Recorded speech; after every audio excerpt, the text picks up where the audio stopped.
오늘 제목 한번 따라해 보시죠. 반전의 주인공. 반전의 주인공. 오늘은 반전의 주인공이라는 제목으로 잠시 하나님의 말씀 나누겠습니다. 뭐가 이렇게 지연이 뭐가 이렇게 좋아가지고 반전의 어? 주인공이 어? 잘못 나왔어? 아 그래? 죄송합니다. 제가 하여튼간 저희가 이제 뭐 5월달에 행사가 많았고, 그래서 제가 사무엘상을 계속 이렇게 설교를 하다가 좀 한참 동안 중지가 됐습니다. 그래서 오늘부터 아마 다음 주에도 한 번 또 헌화식이 있기 때문에 또 헌화에 관한 말씀을 드려야 될 것 같지만, 그 이후로는 이제 우리 사무엘상을 계속해서 우리 다윗의 행적을 함께 좀 묵상했으면 좋겠습니다. 여러분 제가 좀 설교 드렸듯이 17장 그 1절에 여러분 가보시면은 당시에 그 이방 나라였던 블레셋이 군대를 모아가지고 이스라엘과 전쟁하기 위해서 모입니다. 근데 여러분 과거에 블레셋이라는 나라가 요즘에 어느 나라인지 혹시 아시나요? 팔레스타인 가자지구. 그러니까 이 전쟁이 아주 오랜 역사를 두고 계속된 정말 마음 아픈 그런 전쟁입니다. 근데 사실 그 팔레스타인도 본인들이 이제 이슬람이라는 그런 이유로 이스라엘과 전쟁을 계속 하고 있지만, 실제 이 블레셋의 조상은 해적들입니다. 해적으로 떠돌다가 지금 얘기하고 있는 팔레스타인 가자지구에 정착을 하면서 그들도 나름대로 이렇게 세력이 키워졌고, 구약시대 여러분 보시면은 이스라엘을 향해서 계속해서 전쟁을 했던 두 나라가 있습니다. 대표적인. 하나가 블레셋이고 하나가 아말렉. 이런 나라가 끈질기게 이스라엘과 전쟁하죠. 근데 오늘날 그 이스라엘과 가자지구의 전쟁은 하나님의 나라와 이방 나라의 전쟁은 아닙니다. 이스라엘도 상당히 많은 부분 그 인권을 무시하고 엄청나게 자기 나라의 이익을 위해서 무고한 사람도 많이 죽이죠, 지금까지. 어쨌든 이 17장에 여러분 가보시면 이 블레셋이라는 나라가 당시에 군대를 이끌고 와서 이스라엘과 전쟁을 하기 위해서 모입니다. 당연히 이스라엘도 당시에 여러분 이스라엘의 왕이 누구였나요? 그 이름도 유명한 사울입니다. 이 사울 왕도 그 당시까지만 해도 굉장히 나름 전쟁에 대해 도가 텄던 사람이었기 때문에 이 사울도 자기 나름대로의 군대를 모아서 블레셋과 싸우기 위해서 모입니다. 근데 여러분, 이게 단순히 블레셋이라는 나라와 이스라엘이라는 나라의 전쟁이 아니라, 여러분 조금 더 깊이 들어가 보시면 이 전쟁은 이방 나라와 하나님의 백성, 하나님의 군대와의 전쟁입니다. 조금 더 들어가 보면 하나님 외에 다른 신을 하나님처럼 믿고 있는 나라와 이 세상에 당시에 많은 우상과 여러 신들이 있었으나 그 하나님만이 유일신이라고 믿고 살았던 그 하나님만 믿고 있는 백성들 간의 전쟁입니다. 그래서 제가 이 17장 본문을 이렇게 쭉 보면서 처음에 생각한 것은, 당연히 그 하나님을 믿고 있는 백성과 믿지 않는 백성들의 싸움이다. 하나님이 함께 하시는 백성과 하나님이 함께 하지 않는 민족과의 전쟁? 그럼 당연히 하나님이 함께 하시는 이스라엘이 유리하다고 생각할 수 있죠. 그럼 뭐 어떻게 보면은 원래는 게임도 안 되는 게임입니다. 여러분, 사실 우리가 이 땅에 악한 영들이 우리 눈에 보이지 않기 때문에, 그 존재가 시공을 초월하면서 존재하는 존재이기 때문에 우리보다 강할 거라고 생각하지만, 사실 예수님이 십자가에서 모든 사단의 권세를 이기신 줄 믿으시죠? 아멘? 그렇기 때문에 사실은 우리가 그런 게 올 때 그냥 예수의 이름으로 쫓아내면 도망가는 거예요. 저도 사실 제가 겁이 많잖아요, 제가 겁이 참 많은 목사입니다. 겁이 많습니다. 강아지 하나 보고도 무서워하는데. 그래서 뭐 애교 카페 가는 사람들은 좀 이렇게 좀 미안해요, 그냥. 오늘 한번 가봐야지. 여기서 저도 이렇게 뭐 귀신을 쫓거나 그런 상황이 올 때 굉장히 두려웠어요. 왜 어떤 거냐면 악한 영이 이게 다 보니까 손가락질하면서 네가 무슨 목사라고 막 그럴까 봐 나를 다 볼 것 같아서.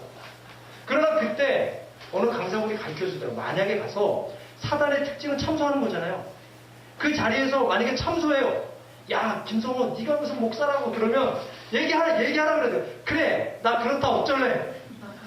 그러나 내 안에 예수가 있다. 예수 이름으로 물러가라 하면 그 악한 영이 힘도 못 쓰고 간다는 거예요. 그러니까 어쨌든 이 블레셋과 이스라엘의 전쟁은 사실은 게임도 안 되는 전쟁입니다. 그러나 17장 4절에 보면은 예상치 못한 변수가 하나 생깁니다. 그건 뭐냐면 블레셋 군사 중에 여러분들이 너무나 잘 알고 있는 가드 사람 거인이 한 명 있었죠. 그 거인의 이름은 누구였나요? 골시죠, 골시. 골리앗이라는 정말 성경에 보면 정말 어마어마한 사람이 블레셋 사람 중에 있었습니다. 이방 나라 가운데. 17장 4절부터 그를 소개할 때는 딱 두 가지 골리앗의 특징이 있습니다. 첫째는 뭐냐면 그는 위협적인 외모를 가지고 있습니다. 4절과 7절에 보면은 그의 키가 거의 2m 70 이상. 상상이 되지 않아요. 제가 옛날에 그 자료화면 보여드렸죠. 어느 나라에 진짜 실제로 있었던 그 거인. 실제로 그 가드 사람, 가나안 땅에 있었던 아낙 자손의 후예인 그 가드 사람 중에 골리앗이라는 장군이 있었는데 그는 굉장히 위협적인 외모를 가지고 있었습니다. 블레셋에서 어려서부터 그 등치를 보고 훈련시킨 자였어요. 얼마나 잘 먹였을까요?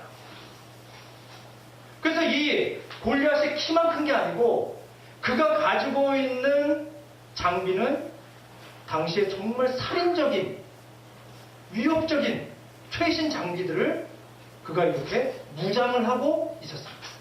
그러니까 이 외모만 봐도 기가 죽을 만한 외모를 가지고 있었고 그 성경에 보면은 이 골리앗이 위협적인 외모 플러스 또 뭐가 있었냐면 상대방을 완전히 기죽이는 화려한 말솜씨를 가지고 있습니다. 여러분도 주변에 그런 사람 있죠? 한번 입만 열었다 하면은 주변이 다 조용해져. 다 도망가요.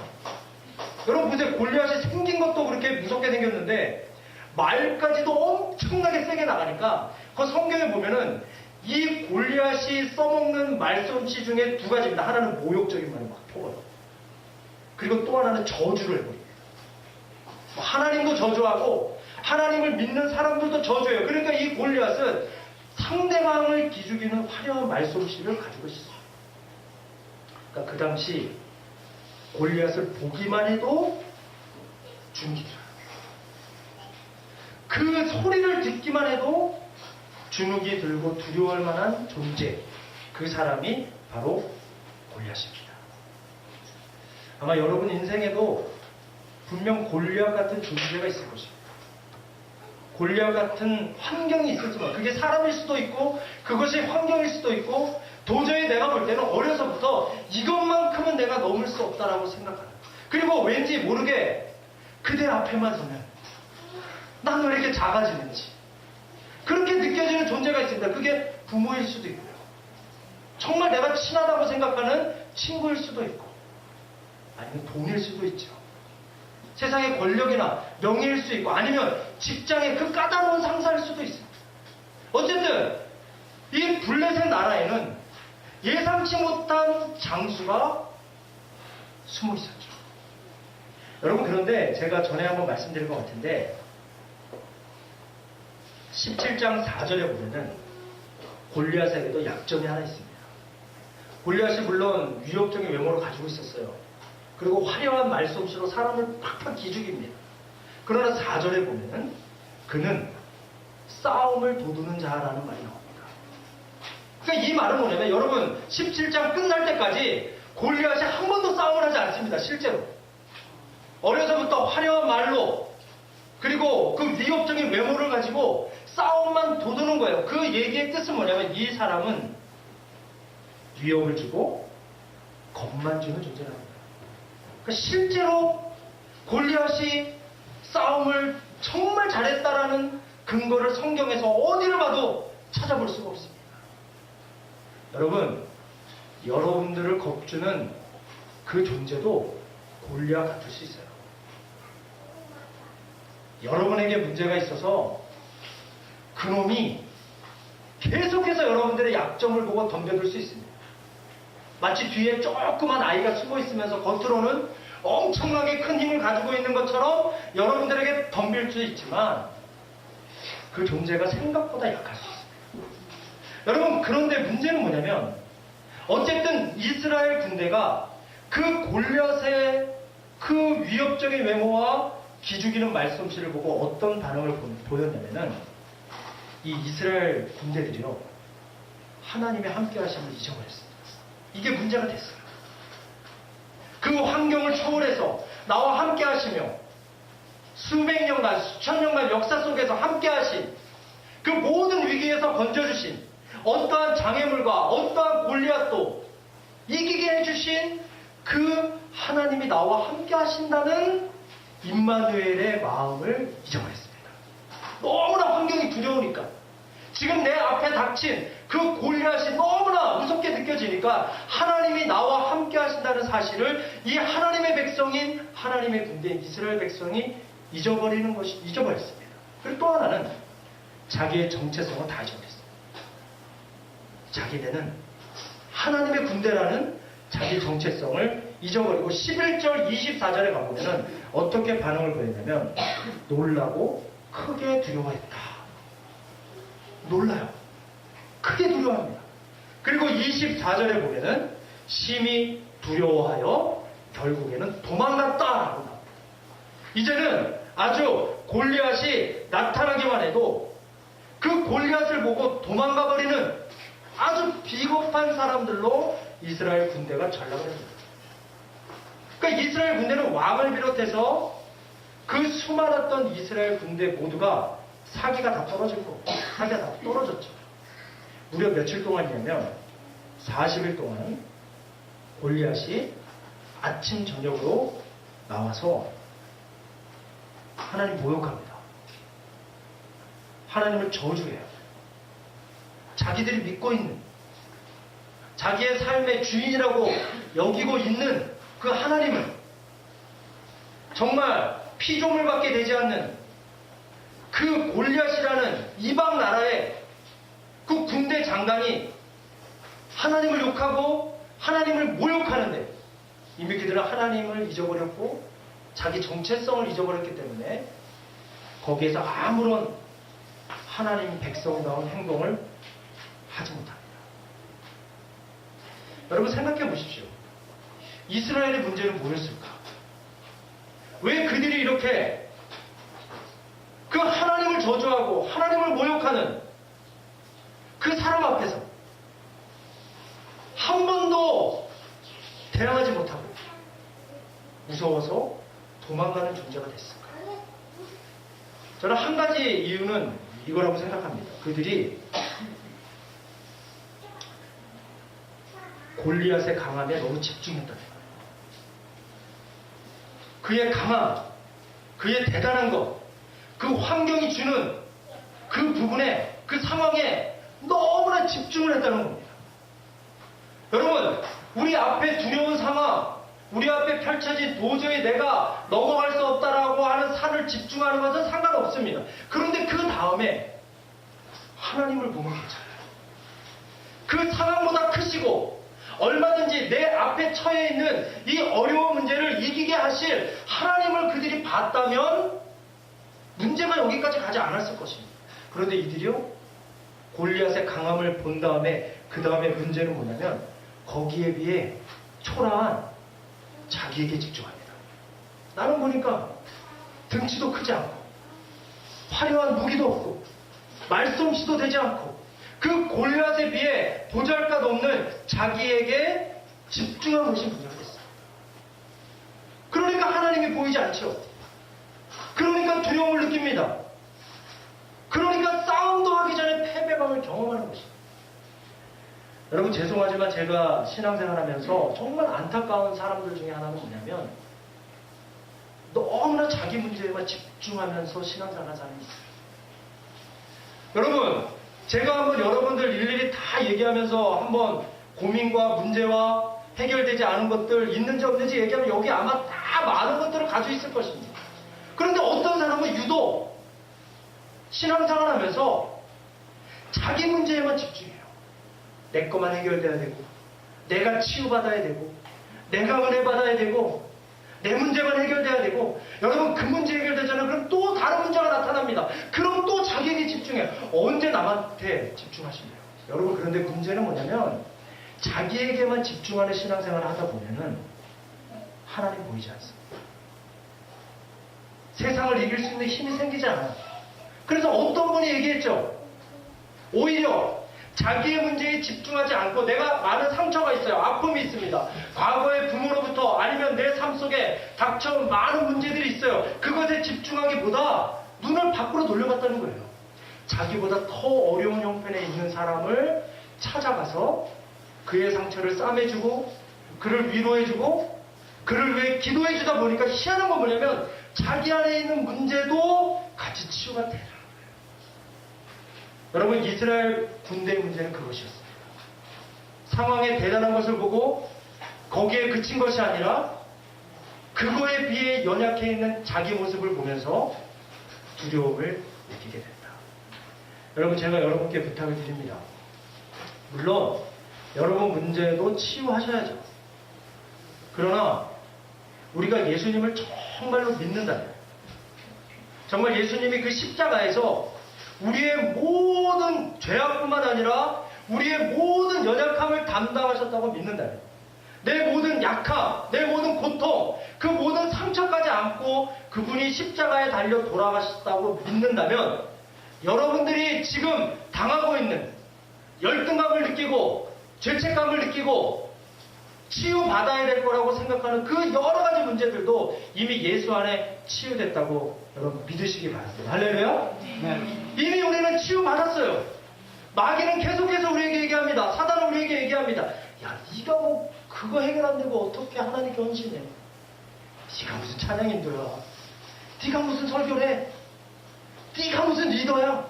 네 문제부터 해결해라. 야, 오지랖 넓게 네 손을 펼쳐서 왜 그 사람들을 도와주니? 여러분 그렇지 않아요. 그건 사단의 속입니다. 우리가 오히려 나에게 집중하지 않고 하나님을 신뢰하고 우리 주변에 아픔 있는 사람으로 내 사랑의 손길을 뻗칠 때 우리 안에 치유함도 경험하게 될 줄로 믿습니다. 근데 이스라엘 백성이 지금 그걸 하지 못했어요. 여러분 블레셋이요. 그 성경에 보면은 이런 이스라엘 반응을 봅니다. 얼마나 재밌을까요? 싸움도 하지 않았어요. 싸움을 도두는 골리앗만 나타나서 겁만 주면은 얘네들이 막 사신하고 떨듯이 떨면서 다 도망가는 그 모습을 블레셋이 보면서 더 세게 위협합니다. 더 세게 공포감을 줍니다. 그리고 아마 블레셋 마음속에는 거의 다 이 전쟁에 이긴 줄로 생각했을 거예요. 그렇죠? 야, 조금만 내가 더 몰아치면 얘네는 끝났다. 게임 오버. 그러나 여러분 하나님의 나라는 그렇게 쉽게 무너지지 않습니다. 할렐루야? 이게 역사가 증명해요. 재산을 가서 증명합니다. 나같이 연약하고 나같이 부족한 사람이 순간 인생을 살아가면서 많은 그런 공격들과 위협들로부터 쓰러지고 넘어져서 에이 나는 이제 사역자 하지 말아야 되겠다. 나 좀 내려놔야 겠다 할 때요. 여러분 돌아보고 나면 희한하게 하나님이 드라마를 통해 역사하시고 진짜요?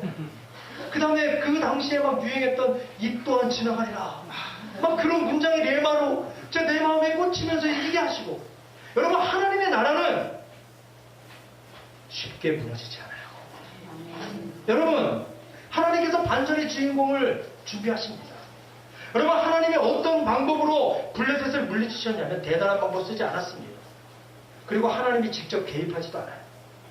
우리 같으면 하늘에서 막 불이 내려가지고 아니면 천군 천사 그 마병들이 막 내려와가지고 다 쓸어버렸으면 좋겠는데 하나님이 직접 개입하지도 않고 대단한 방법 쓰신 것이 아니라 하나님은 오랜 시간을 두고 한 사람을 준비시킵니다. 막 상황을 만들어 가시면서 한 사람을 준비시켜요. 누구였을까요?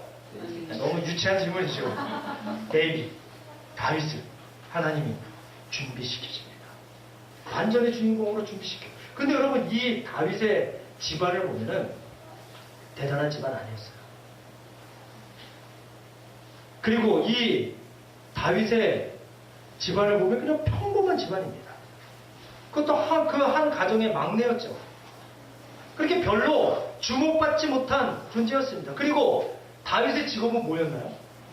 그 양을 지키는 그냥 목동입니다. 아주 지극히 평범하고 대단한 가문이 아닌 그 어린 목동을 하나님께서 준비시키죠. 주목하셔요. 그리고 아무도 예상하지 못한 그 다윗을 통해서 반전의 역사를 하나님께서 만들어 가십니다. 여러분, 하나님이 이스라엘 백성을 많은 민족 가운데 하나님의 백성으로 선택하셨죠. 아브라함을 통해서. 근데 하나님이 얘기하십니다. 내가 너희를 선택한 이유는 너희의 잘남 때문이 아니고, 너희가 잘나고 강하기 때문이 아니라 너희가 온 열방 중에 가장 미약한 민족이기 때문에 내가 너를 선택했다고 말합니다. 여러분, 하나님께서 저와 여러분들을 구원하셨습니다. 로마서에 이런 얘기 나옵니다. 우리가 아직 죄인 되었을 때, 우리가 아직 하나님과 원수 되었을 때, 우리가 아무것도 잘난 것 없고 우리가 구원받기 위해서 아무 조건도 가지고 있지 않은, 오히려 우리가 죄인이었고 하나님과 원수 되었을 때 하나님의 사랑이 우리를 구원하셨다고 말합니다. 여러분, 다윗도 잘난 집안이 아니었습니다. 평범한 집안이었습니다.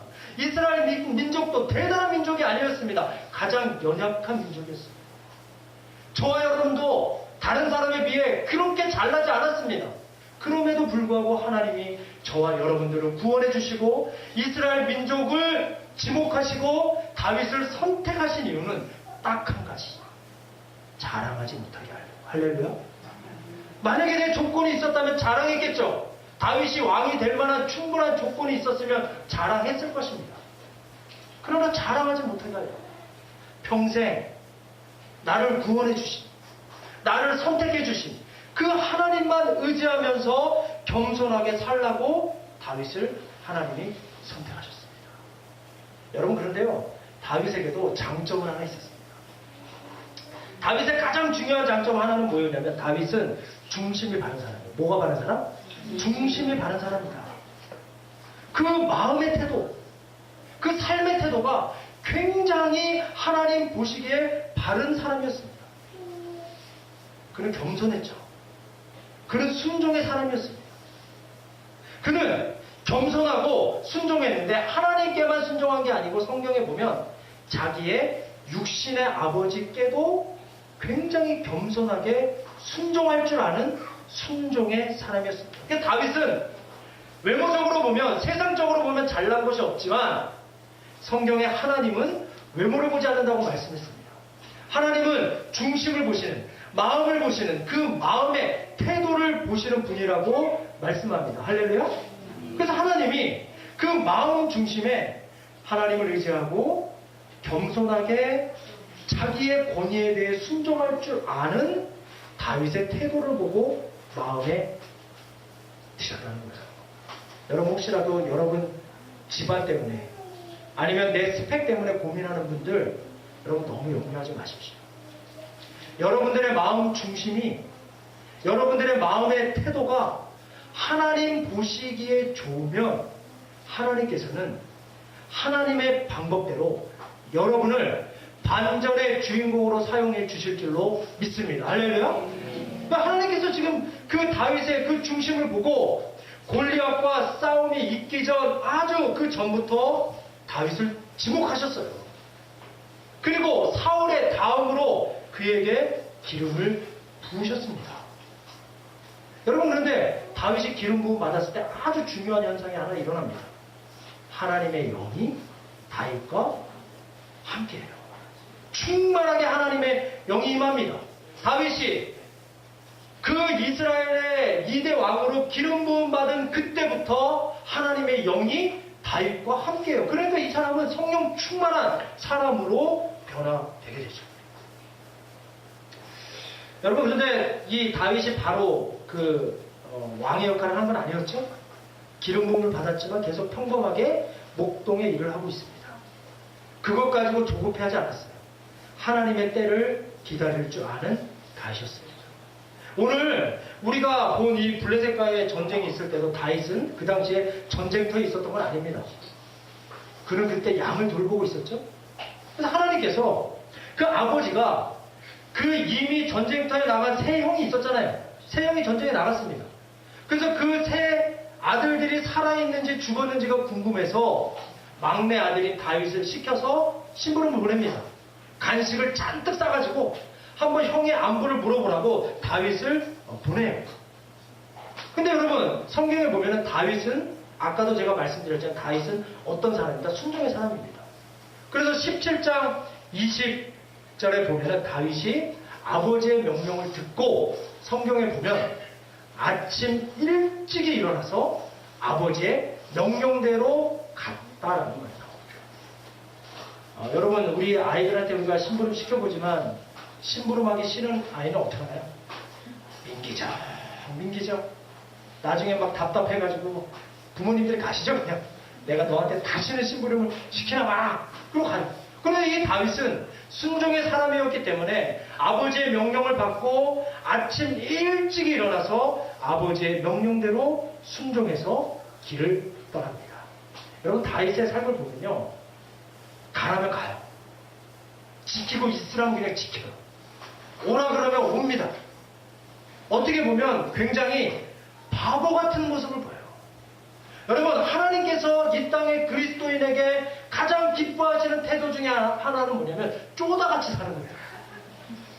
쪼다같이. 야, 쟤 쪼다야. 어저께 제가 장집사님하고 1대1 하면서도 나눴지만은, 여러분, 그리스도인이 신앙의 성숙하다는 것은 자기 주변에 있는 사람을 얼마나 용납하고 사느냐에 따라서 그 사람의 신앙의 바로미터가 결정이 됩니다. 여러분, 그렇게 주변 사람들을 용납하고 살려면 쪼다같이 살아야 된다니까요. 여러분, 이 쪼다같은 바보 같은 다윗을 하나님은 기뻐하셨습니다.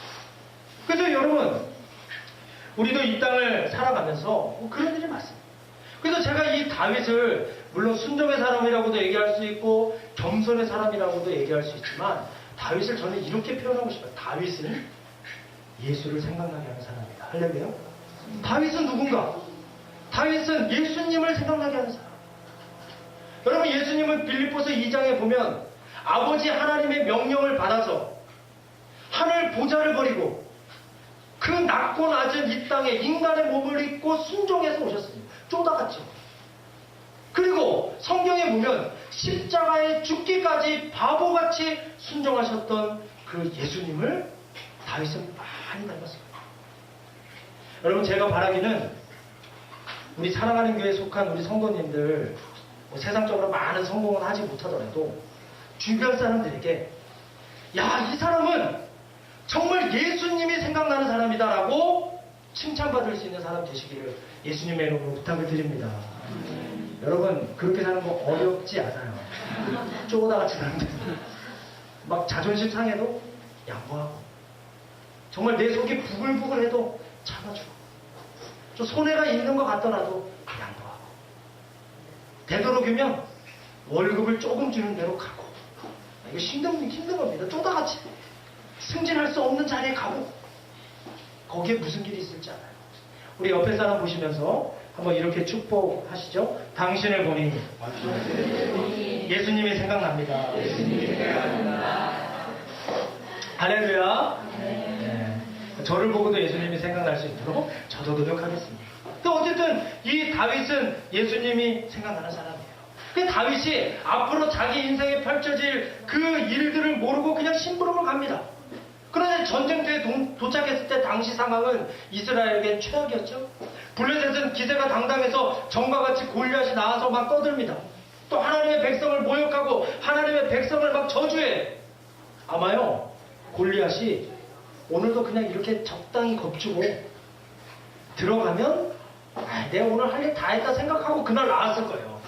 그런데 여러분, 그날은 골리앗의 제사날입니다. 왜냐하면 그 현장에 하나님이 준비시키신 반전의 주인공 누가 있습니까?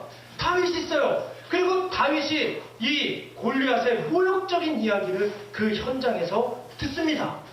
그리고 다윗이 반응해요. 첫째 반응이 뭐냐면 하나님이 자기와 함께 하심을 확신합니다. 이 골리앗보다 온 역사를 주관하시는 하나님이 계심을 다윗이 확신해요. 그리고 그 하나님이 지금 나와도 이 이스라엘 백성과도 함께 하심을 다윗이 확신합니다. 그래, 내 힘의 근원은 나에게서 오는 게 아니라 하나님으로부터 오는 것이라는 것을 먼저 확신한 다음에 그 다음 행동한 것은 거룩한 분노를 냅니다. 의분을 내죠. 거기 가서 이런 얘기합니다. 어디 감히 이방 나라에 하찮은 것 하나가 사시는 하나님의 군대를 모욕하냐! 막 그러면서 열이 받아가지고 막 왕까지 쫓아갔잖아요. 내가 어떻게 죽이면 나한테 뭐 줄 거냐고 막 얘기하고. 갑옷줄이가 다 필요 없다고. 내가 곰도 때려잡았고 사자도 때려잡았다. 그리고 뭐 가져갔나요? 돌멩이 5개 주머니에 딱 넣어서.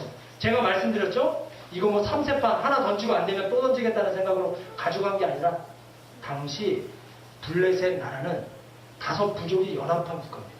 그러니까 다윗 생각에는 한 방에 한 놈씩 골리앗 때리고 다음 족속에 대장 가면 한 방. 그만큼 이 골리앗이 거룩한 분노를 그 골리앗 앞에서 내고요. 여기서 그친 게 아니라 거룩한 순종을 하죠. 골리앗도 다윗도 두려웠을 것입니다. 골리앗을 보고 두려웠지만 그 골리앗에 대한 두려움을 극복하고 거룩한 순종을 합니다. 골리앗 앞에 가서 이런 얘기해요. 너는 칼과 단창으로 내 앞에 나오지만 나는 네가 모욕하는 여호와의 이름으로 나아간다 그러면서 가잖아요. 그리고 한 방 탁 날립니다. 여러분, 상황이 어떻게 됐죠? 주의 은혜로 한 방에 끝이 났습니다. 근데 성경에 보면은 이 작은 소년 한 사람에 의해서 그 당시에 모든 상황이, 모든 흐름이 바뀌어버려요. 완전히 반전이 일어났습니다. 여러분, 그런데 다윗이 여기에서 용기가 대단하죠.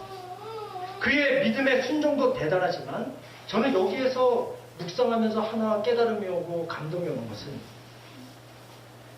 이 전쟁 모든 역사 속에 일하시는 하나님의 열심이 보여요. 그 한 어린아이를 지목하시고 이때를 예비하신 거예요. 이스라엘 민족이 정말 블레셋이라는 그 이방 나라에 멸망당할 것을 하나님이 안타까워하시면서 이미 하나님께서는 열심히 역사 속에 일하고 계십니다. 다윗을 준비시키시고 그에게 그런 마음도 주시고 아버지의 마음도 감동시키시고 심부름도 보내고 다윗이 그 자리에 가서 그 골리앗의 소리를 듣게 하시고 다윗에게 그 마음의 용기를 주신 여전히 일하시는 하나님의 열심을 봅니다. 그 하나님의 열정을 봅니다. 여러분, 오늘날도 마찬가지라고 생각해요. 우리 삶에 도저히 우리가 넘어갈 수 없는 산이 있지만 우리 앞에 펼쳐진 많은 어려운 문제 때문에 우리들이 당황하고 낙심하고 좌절하지만 하나님은 오늘도 그 힘든 상황 가운데 일하고 계십니다. 할렐루야. 그 상황을 반전시키기 위해서 하나님이 준비된 사람을 찾고 계셔요. 하나님은 반드시 그 준비된 사람을 통해 우리 앞에 펼쳐진 어려운 문제도 하나님이 넉넉히 이겨가실 것입니다.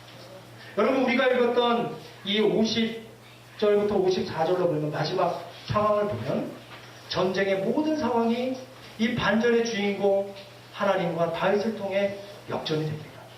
그렇게 소리치던, 그리고 도저히 넘을 수 없었을 것 같았던 큰 산인 골리앗이 다윗의 한 방에 넘어갔어요. 그 자리에서 죽은 건 아닙니다. 다윗이 겁도 없이 달려가서 골리앗이 차고 있는 골리앗 칼을 꺼내서 죽입니다. 그리고 골리앗의 칼로 골리앗의 목을 베버리죠. 여러분, 그리고 금방이라도 이스라엘을 정복할 것 같았던 블레셋 사람들 골리앗의 죽음을 보고 모두가 도망을 가버립니다. 여러분, 악의 영은 이런 존재예요. 겁은 주지만 우리는 어떻게 못합니다. 하나님의 사랑에서 우리를 끊을 수 없어요. 하지만 끝도 끊임없이 우리를 도전할 거예요. 우리가 만약에 이 악의 영의 도전과 그들의 위협과 그들의 참소가 두려워서 멈춰 선다면 우리를 통한 하나님의 역사는 이루어지지 않을 것입니다. 그러나 우리가 그들의 위협과 공격이 있지만 그거 신경 쓰지 않고 하나님만 바라보고 아까 찬양했듯이 우리의 시선을 하나님께만 고정하고 우리가 하나님의 일을 이루어 간다면 그 일이 이루어지는 순간 나를 괴롭히던 모든 악한 영들은 한 길로 왔다가 7길로 도망갈 줄로 믿습니다. 그래서 이스라엘 군대가 끝까지 그들을 쫓아가서 다 죽입니다. 그리고 전리품을 가지고 돌아오는 것으로 17장 말씀이 끝이 납니다. 시작은 블레셋이 이기는 것 같았으나 하나님이 그 어려운 상황에도 일하고 계셨고 하나님의 열심히 다윗이라는 사람을 준비시키고 하나님 앞에 겸손하여 순종의 태도로 마음이 좋았던 다윗을 통해 골리앗의 문제를 해결하고 이스라엘이 다시 전쟁에서 승리하게 되는 일로 17장이 마무리가 됩니다. 여러분 다 같이 한번 눈 감아보시죠.